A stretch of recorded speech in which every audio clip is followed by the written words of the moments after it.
may nakita kang malakas na galaw tapos parang nagsisiksika ng price sa maliit na triangle? Baka yan ay pennant pattern. At kung tama ang basa mo, pwede kang makasabay sa susunod na big move. What is a pennant pattern?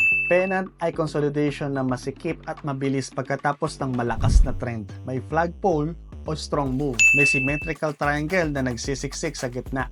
Signal ito na naipon lang ng energy ang market at boom, tuloy ang trend. Difference from flag pattern. Pareho silang continuation patterns pero sa flag, straight channel pataas o pababa. Sa pennant, triangle na humihigpit sa gitna. Mas compressed, mas explosive minsan ang breakout. How to trade pennants? Hintayin ang breakout sa triangle line. Entry sa candle close above and below. SL sa opposite side ng pennant. TP, same length sa flagpole. Gamitin ng RSI or MACD to confirm if momentum is still strong. Next, pag-uusapan naman natin ang channel patterns. Kapag ang market ay gumagalaw sa trend pero may predictable swing highs and lows.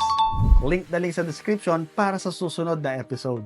Gusto mong matutunan paano hulihin ang susunod na breakout gamit ang patterns like this? Sumali sa aming free 3-day Forex Trading Bootcamp. May live market walkthrough at guided pattern analysis. Register now, link in the description or sa ating comment section.